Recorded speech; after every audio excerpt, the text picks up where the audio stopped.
Selamat sore pemirsa, berbagai topik menarik akan kami hadirkan di layar televisi Anda.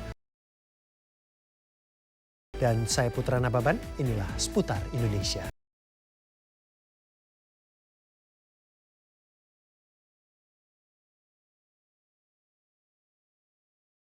Pemirsa, Gunung Gamalama di Ternate, Maluku Utara masih terus beraktivitas. Sepanjang hari Selasa telah terjadi 5 kali gempa tektonik. Meski masih berbahaya, sebagian warga nekat beraktivitas di lereng Gunung Gamalama yang berjarak sekitar 1 km dari puncak gunung.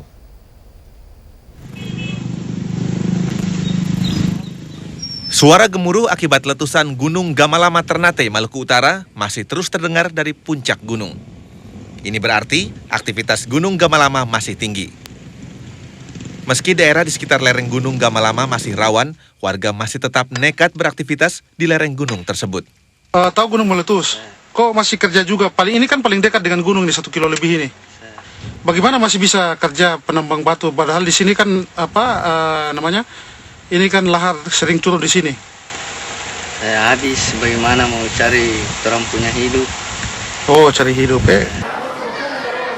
Sementara di 4 posko pengungsian korban letusan Gunung Gamalama, jumlah pengungsi terus bertambah. Saat ini jumlah pengungsi menjadi 3.000 orang warga yang berasal dari Kecamatan Ternate Utara dan Kecamatan Pulau Ternate.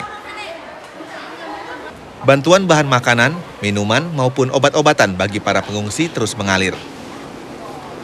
Sementara pusat kota Ternate masih tertutup debu vulkanik. Ironisnya, hingga kini belum ada pembagian masker. Pos pemantau Gunung Gamalama mencatat gempa tremor masih terus terjadi, sedangkan gempa tektonik hingga siang ini terjadi sebanyak 5 kali. Kini Gunung Gamalama berstatus siaga level 3. Dari Ternate, Maluku Utara, tim kontributor RCTI melaporkan. Pemirsa, rapat paripurna DPR hari Selasa diwarnai sebuah insiden. 2 orang pemuda yang mengaku anggota Gerakan Mahasiswa Hukum Jakarta menyerukan agar Marzuki Ali mundur dari jabatan Ketua DPR karena dianggap sering membuat pernyataan kontroversi.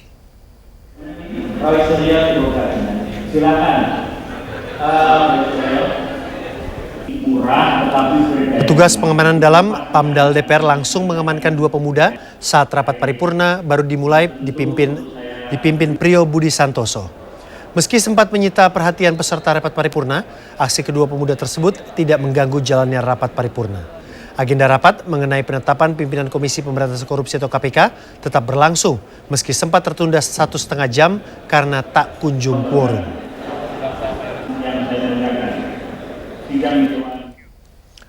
Pemirsa, tersangka kasus bentrokan yang menyebabkan tewasnya siswa Pangudi Luhur Raffi Agawinasya Benjamin di Cafe Shy Rooftop Kemang beberapa waktu lalu bertambah menjadi 7 orang.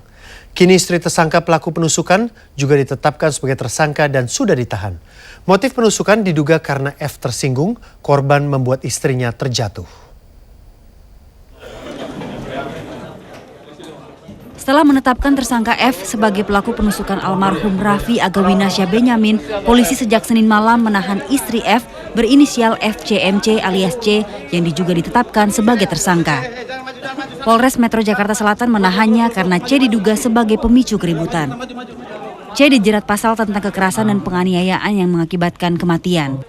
Sehingga ada 7 tersangka yang terlibat dalam kasus ini dan semuanya telah ditahan. Sementara menyangkut motif penusukan, diduga berlatar belakang kekesalan F karena istrinya C terjatuh akibat didorong korban Raffi saat berjoget di lantai dansa kafe Shy Rooftop Kemang, Jakarta. Sejauh ini pihak Polres Jakarta Selatan masih mencari pisau yang diduga digunakan untuk menusuk Raffi. Sementara tersangka F dipastikan bukan anggota Lembaga Ketahanan Nasional atau Lemhanas.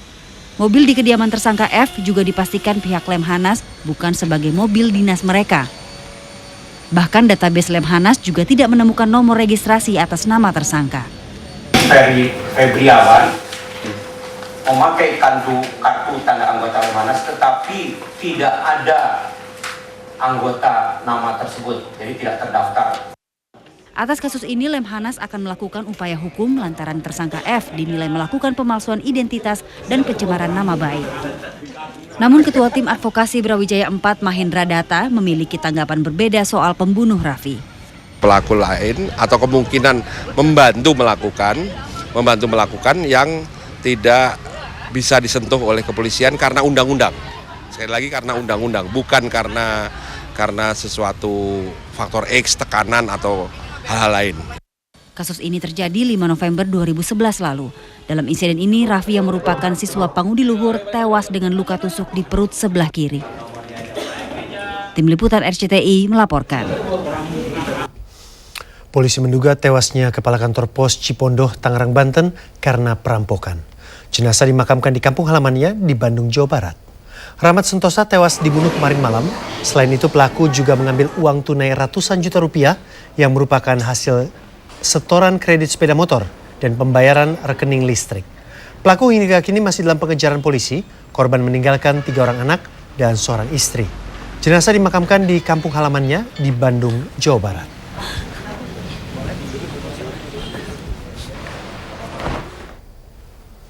Pemirsa, entah karena sudah terbiasa menitip absen saat rapat, para politisi wakil rakyat di gedung DPR saat ini tengah berpolemik tentang alat pencatat kehadiran mereka dalam mengikuti rapat. Usulan menggunakan mesin absen pun menjadi perdebatan pro dan kontra di antara mereka sendiri. Kebiasaan menitip absen di masa perkuliahan seperti masih terbawa di keseharian para anggota Dewan Terhormat ini. Bedanya bila di kampus dititip ke teman sekelas, di DPR dititip kepada staf ahli atau asisten pribadi. Bagi sebagian anggota DPR, kehadiran di rapat paripurna tampaknya tidak menjadi prioritas. Intensitas kehadiran yang harus dipantau itu para anggota di komisi, bukan di paripurna. Paripurna itu seremonial. Jadi saya berharap kalau toh memang mau diintensifkan performance review menggunakan indikator absen, komisi yang lebih penting, komisi alat kelengkapan. Karena disitulah pengambilan keputusan yang paling intensif ya, bukan di paripurna. Namun demikian, saat rapat komisi atau pansus digelar, ternyata tidak juga mencerminkan kepatuhan anggota DPR untuk hadir. Seperti saat rapat Komisi 9 dengan BKKBN, juga saat rapat pansus RUU Ormas yang beranggotakan 30 orang, namun hanya dihadiri 8 anggotanya. Badan Kehormatan DPR bukan tidak menyadari soal rendahnya tingkat kehadiran anggota dalam mengikuti rapat. Karena itu, usul digunakannya mesin absensi pun digulirkan. Anggota Dewan harus membubuhkan absensi pada absensi elektronik untuk rapat-rapat di DPR RI, baik itu rapat paripurna maupun pada alat-alat kelengkapan yang lainnya. Jadi dasarnya adalah tata tertib. Dengan menggunakan mesin, tradisi titip-menitip absen diharapkan tak lagi bisa dilakukan. Namun usulan mesin absensi malah memicu masalah baru. Anggaran penyediaan mesin absensi itu disebut-sebut mencapai 4 miliar rupiah yang memicu polemik pro dan kontra di antara anggota DPR sendiri. DPR pun akhirnya bagai menjadi sekumpulan politisi yang tidak pernah bisa menyelesaikan masalahnya sendiri tanpa menciptakan masalah baru. Tim Liputan RCTI melaporkan. Dan pemirsa, bagaimana masalah mesin absen kini menjadi masalah baru bagi anggota DPR pun terpapar dengan jelas saat rapat paripurna siang tadi. Sebagian menganggap penggunaan mesin sebagai pencatat kehadiran mereka dalam berbagai rapat tidak hanya sebagai pemborosan, tetapi juga penghinaan sebagai anggota DPR. Keputusan atau reaksi dari pimpinan DPR untuk menerapkan fingerprint untuk memonitor kehadiran anggota di rapat paripurna ini adalah keputusan yang sangat emosional, kemudian reaktif, tidak menyentuh akar permasalahan dan cenderung melecehkan lembaga ini karena integritas kita semua masih diragukan. Sampai ratusan juta, bahkan ditulis sampai dengan 4 miliar untuk sekedar absen. Jadi kalau ingin kehadiran kita mungkin bisa dicapai dengan cara-cara yang tadi sudah Mbak Anida sampaikan dengan sangat baik, dengan elegan, dengan elit, tapi tidak menghambur-hamburkan uang rakyat. Saya lebih concern kepada masalah penghematan negara. Dan pemirsa, kita beralih ke topik lain. Tanggapan tentang masalah mesin atau komputerisasi absensi tadi dilontarkan di tengah rapat paripurna yang antara lain mengagendakan penetapan pimpinan KPK. Soal absensi mencuat saat pimpinan sidang paripurna mengingatkan soal kehadiran anggota dalam rapat. Dan PPATK melansirkan temuan rekening mencurigakan milik sedikitnya 10 PNS muda yang terindikasi korupsi. Jumlahnya puluhan juta hingga ratusan miliar rupiah. Menurut PPATK, korupsi terjadi merata di semua kementerian.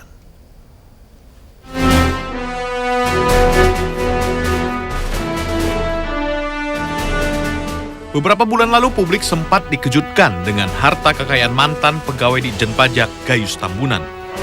Banyaknya harta Gayus membuat ia bebas berlibur meski sedang ditahan dengan cara menyuap penjaga. PPATK melansir data yang mencengangkan. Sedikitnya 10 rekening milik PNS muda yang berusia 28 hingga 38 tahun terindikasi berasal dari dana korupsi. PPATK telah melaporkan temuan ini ke kementerian yang bersangkutan. Ada yang ditindak, yang justru saya lebih prihatin lagi, yang ditindak itu umumnya kecil-kecil. Justru yang ini korupsinya di range ini saudara akan shocking ya, akan kaget kalau saya bilang bahwa dari puluhan juta sampai ada yang ratusan miliar ya.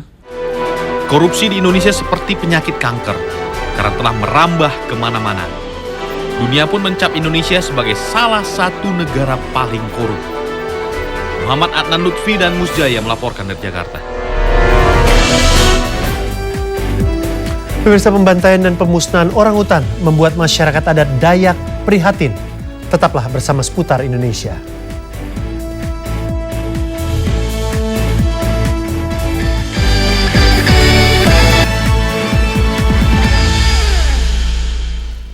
Pemirsa, ribuan warga, kebanyakan para ibu rumah tangga, rela berdesakan dan berebut untuk mendapatkan 2 liter minyak tanah di Kecamatan Siborong-Borong, Tapanuli Utara, Sumatera Utara siang tadi.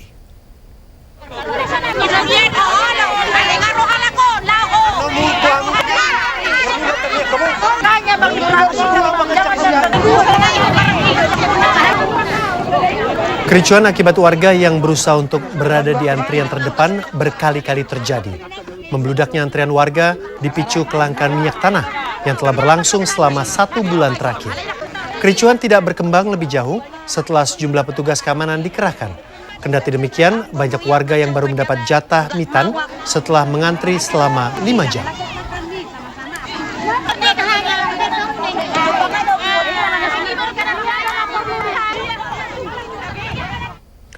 Pemirsa, meluasnya perkebunan sawit yang bak tak terkendali tidak hanya mengancam kehidupan orangutan, namun juga masyarakat adat suku Dayak. Setidaknya hingga bulan Agustus 2011, kerangka orangutan dengan sebab-sebab kematian yang diduga sengaja dibunuh masih ditemukan oleh Center for Orangutan Protection COP. Sejumlah kerangka ditemukan di dalam kawasan konsesi perusahaan perkebunan kelapa sawit. Meski terdapat sejumlah kawasan konservasi yang tersebar di Kalimantan Tengah dan Timur, namun itu hanya bisa menampung 30% total populasi orangutan di Kalimantan. 70% sisanya hingga kini dan entah sampai kapan masih hidup dalam ancaman kepunahan. Kendati pemerintah telah mengeluarkan moratorium penebangan hutan, kekhawatiran masyarakat adat dan pemerhati orangutan bisa jadi masih berlanjut karena moratorium tersebut dianggap tidak efektif. Jadi bukan menghentikan konversi hutannya, tapi itu menghentikan izinnya. Izin itu yang kemudian, tapi faktanya izin yang ada itu sudah dikeluarkan sudah begitu besar, sehingga memang moratorium ini tidak akan berjalan efektif kan.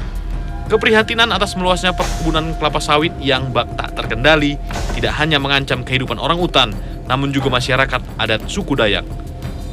Mantan Rektor Universitas Palangkaraya yang juga tokoh masyarakat adat, Profesor KMA Usop, menyeru perlunya kepedulian perusahaan-perusahaan perkebunan kelapa sawit. Harus ada tanggung jawab sosial dari general manager dari perusahaan-perusahaan ini, kan ada pandangan mereka, keprihatinan mereka, keserasian usaha mereka itu dengan perlindungan terhadap orangutan dan perlindungan terhadap masyarakat, terutama masyarakat adat begitu. Tampaknya sudah saatnya pemerintah tidak lagi menunda-nunda membuktikan penerapan sanksi serta ketegasan atas aturan yang dibuatnya sendiri. Tim Liputan RCTI melaporkan. Pemirsa, keprihatinan akan nasib orangutan di Indonesia ternyata sampai ke dunia internasional. Pemain sepak bola Spanyol Charles Puyol juga turut menyatakan prihatin dan peduli akan nasib orangutan. Charles Puyol diminta ikut mengkampanyekan nasib orangutan melalui LSM, International Animal Rescue atau IAR. Foto kapten kesebelasan klub Barcelona yang juga pemain timnas Spanyol ini muncul dalam poster dan www.actnowfororangutans.com. Dalam situs ini, Charles Puyol menyatakan prihatin akan nasib orangutan dan merasa bangga bisa ikut mengkampanyekan penyelamatan orangutan dari kepunahan.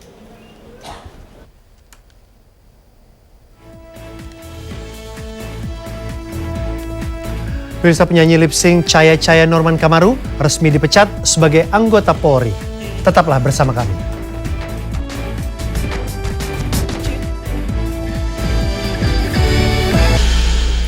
Pemirsa, banjir rob mulai menggenangi daratan di sejumlah titik di wilayah utara Jakarta akhir-akhir ini.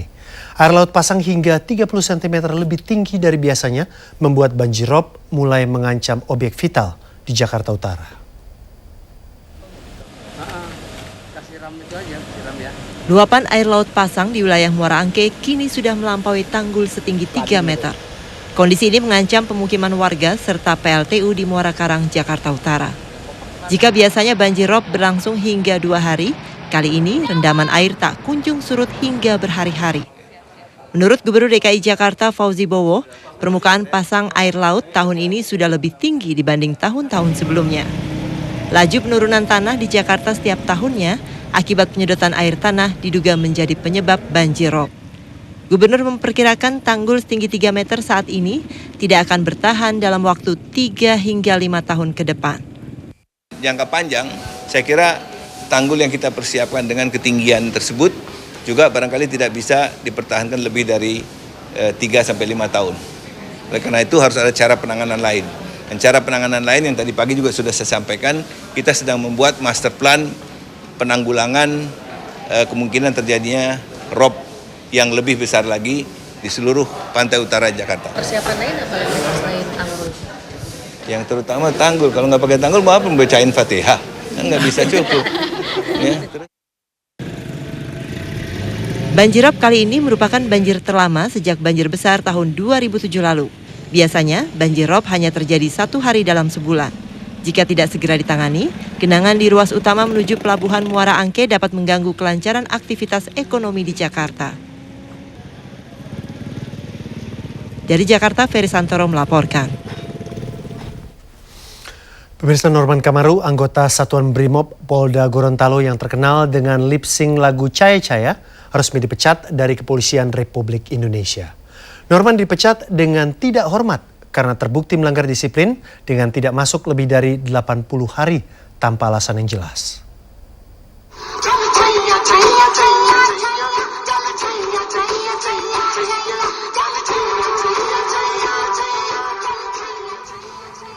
Namanya yang cepat melesat di dunia tarik suara ternyata tidak memuluskan jalan Norman Kamaru di dalam karirnya di kepolisian.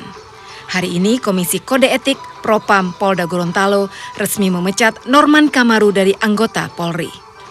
Keputusan pada sidang terakhir ini dilakukan secara in absentia atau tanpa kehadiran Norman Kamaru yang sedang berada di luar daerah. Berdasarkan keterangan 2 saksi sebelumnya, terbukti Norman Kamaru tidak pernah lagi menjalankan tugasnya sebagai anggota Brimob Polda Gorontalo sejak terkenal. Ia bahkan terhitung absen 85 hari. Berbagai usaha pendekatan juga tidak bisa membujuk Norman kembali bertugas.